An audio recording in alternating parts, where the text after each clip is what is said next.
Queridos irmãos e irmãs, estamos iniciando mais um ano litúrgico. Terminamos o ano litúrgico A e estamos começando hoje, primeiro domingo do Advento, o ano litúrgico B. Os textos que nos são apresentados para reflexão, para meditarmos na liturgia desse primeiro domingo do Advento, é do profeta Isaías, capítulo 63, versículos 16 a 17, depois do versículo 19. Entramos no capítulo 64, versículos de 2 a 7. O salmo responsorial é o salmo 79, a segunda leitura da primeira carta de São Paulo aos Coríntios, capítulo 1, versículos de 3 a 9. O evangelho é o evangelho de São Marcos, capítulo 13, versículos de 33 a 37. Queridos irmãos, iniciando este novo ano litúrgico, cada leitura nos apresenta uma realidade para serem refletidas. Primeira leitura fala que nós somos barros nas mãos do oleiro. E como barro, nós precisamos deixar nos moldarmos pelo divino oleiro que é Deus.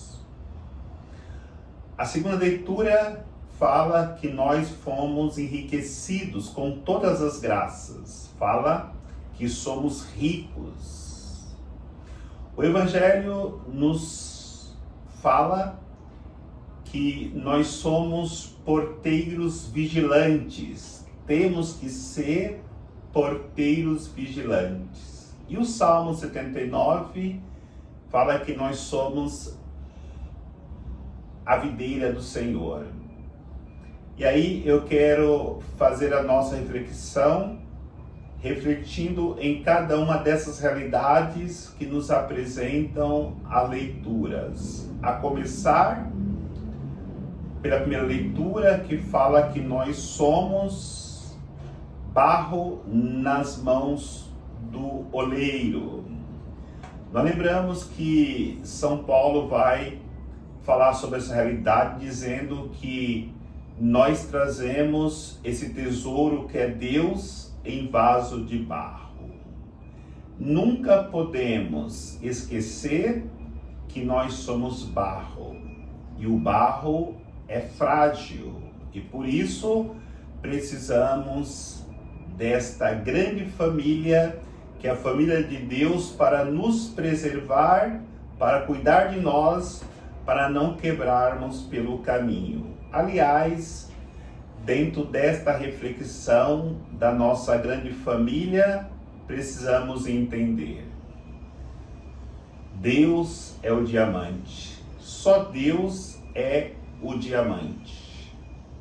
Nossa Senhora é de ouro puro. Os profetas, os apóstolos são de prata. Os anjos de bronze, os santos de ferro. E nesta reflexão, nós somos de barro. Por isso, temos o cuidado de todos aqueles que são desta família, desta casa. Deus cuida de nós, Nossa Senhora cuida de nós, os apóstolos, os profetas cuidam de nós, os anjos, arcanjos, querubins cuidam de nós e também os santos cuidam de nós. E é bom nós refletirmos. Quando eu falo que os santos são de ferro, lembramos que os santos também foram de barro. No entanto, se tornaram, depois da fidelidade a Deus, de ferro, porque ninguém pode quebrar mais. Mas nós, na nossa fragilidade, nesse tempo do advento, precisamos caminhar para que possamos também chegar na santidade e um dia chegarmos no céu, ninguém poderá mais nos quebrar. Não seremos mais frágeis, mas seremos esse vaso modelado por Deus, e quando modelados por Deus, nós nos tornamos capazes de carregar esse tesouro sem deixar que o tesouro se perca pelo caminho, mas o portamos com dignidade para um dia também fazermos parte desta corte celeste devido à fidelidade que nós nos propomos a viver, mesmo sabendo da nossa fragilidade, vasos de barro. Agora também na segunda leitura fala que nós fomos enriquecidos com todas as graças. Aliás, nós nascemos ricos, mas pelo pecado perdemos esta riqueza. Porque no paraíso, Adão foi criado com toda a graça de Deus. E não existe riqueza maior do que a graça de Deus. Nós fomos criados como filhos de Deus. Nós nascemos para sermos filhos de Deus. No entanto, perdemos pela desobediência a riqueza da filiação divina. Nós nascemos para habitar eternamente no paraíso, morarmos com Deus, mas nós fomos expulsos do paraíso por causa da nossa desobediência, do nosso pecado.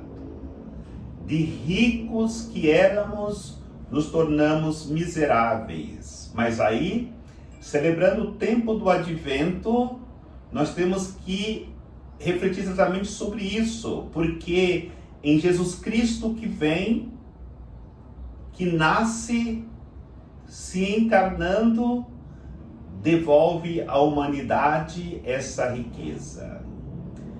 Lembremos que a graça nos foi devolvida em Nossa Senhora no momento que ela quis trazer em seu ventre aquele que seria o nosso Salvador, que nos daria novamente a graça perdida. Por isso que o anjo diz, ave cheia de graça. Nesse momento, a proposta de Deus, com o advento do seu Filho no ventre puríssimo de Maria, é para que em Maria a humanidade receba novamente a graça. E por isso não somos mais desgraçados, mas agraciados pelo sim de Maria, pelo advento de Cristo. A mesma coisa no momento que Jesus ele nasce, ele nos faz novamente filhos adotivos de Deus. Vai dizer São João, no seu Evangelho, no prólogo, capítulo 1, versículo 12. Todos aqueles que acreditaram na encarnação, na ressurreição de Jesus Cristo, receberam a graça da filiação divina. Em Cristo, pelo batismo, nós recebemos novamente a filiação divina. E como podemos dizer que nós não somos ricos, se somos filhos do Rei Eterno, daquele cheio de glória, de uma riqueza incalculável, tudo pertence a Ele. E por fim, para completar aquilo que diz São Paulo na leitura, somos enriquecidos em Cristo, somos enriquecidos de todas as graças, nós precisávamos voltar para o paraíso, voltarmos novamente à experiência do reino de Deus. E novamente, em Jesus Cristo, no seu advento, ele concede a sua misericórdia, porque nós somos a figura, e devemos ver esse tempo do advento como a figura daquele ladrão que estava sendo crucificado com Jesus.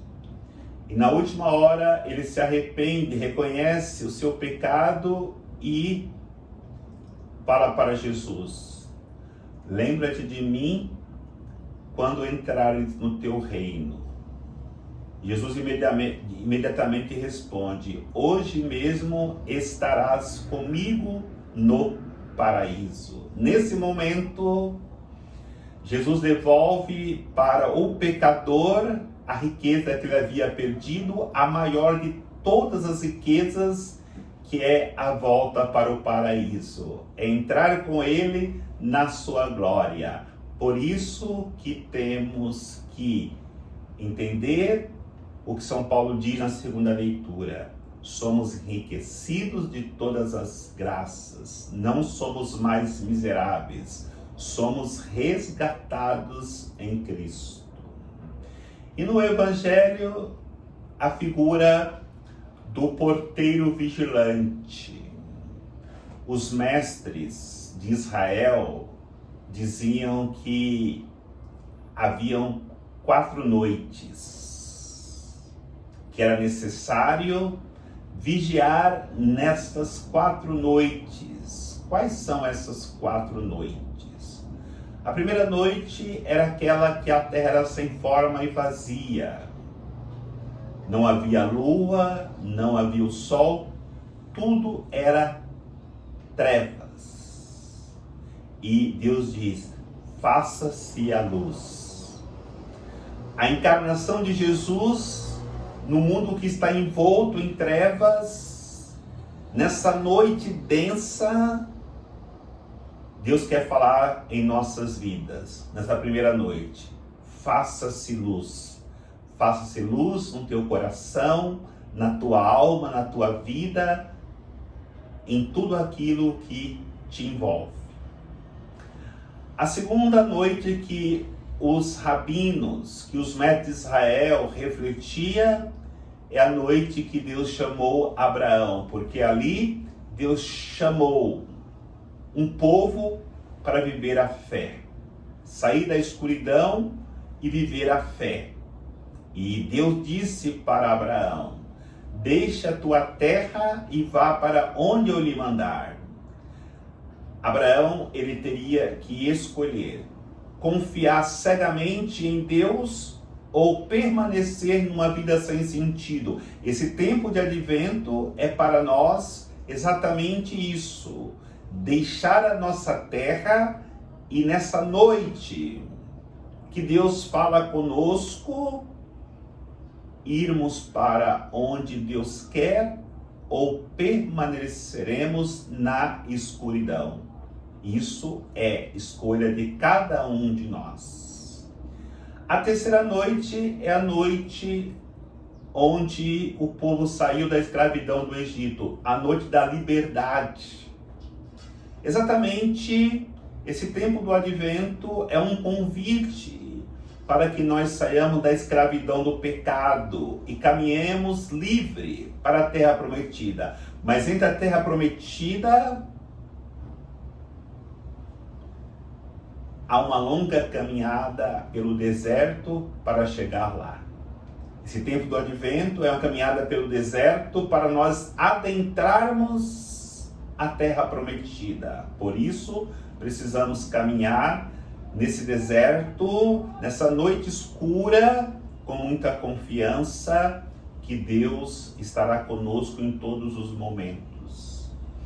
E a quarta noite era a espera do Messias, que o rabino falava. O Messias vai vir, o Messias vai chegar. Eles esperavam aquela noite que Deus se faria presente no meio do seu povo de maneira muito real, no momento que ele se encarna. E na verdade, Jesus nasceu, se encarnou e os rabinos e os judeus não perceberam isso.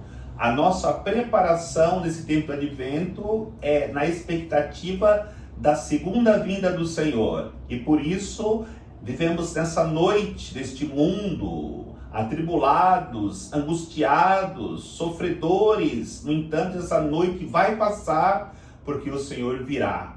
O advento, Maranata, vem Senhor Jesus. Aí se cumprirá essa quarta noite que os rabinos anunciavam, não mais na primeira vinda do Cristo, mas na segunda vinda, na sua parousia, essa expectativa que temos que criar dentro de nós. E no Salmo, a figura da videira, que está diretamente ligada a estas 4 noites. É Deus que cria a sua videira, que dá luz à sua videira. É Deus que chama e planta onde quer a sua videira. É Deus que liberta dos ataques à sua videira. É Deus que se faz presente e nos ensina que Ele é a videira verdadeira e nós precisamos imitá-lo para que possamos produzir muitos frutos e que de fato, realmente nesse advento, possamos como uma videira bem cuidada, produzirmos muitos frutos e frutos de salvação eterna por Jesus Cristo, o nosso eterno Salvador. O Senhor nos abençoe, em nome do Pai, do Filho e do Espírito Santo. Amém.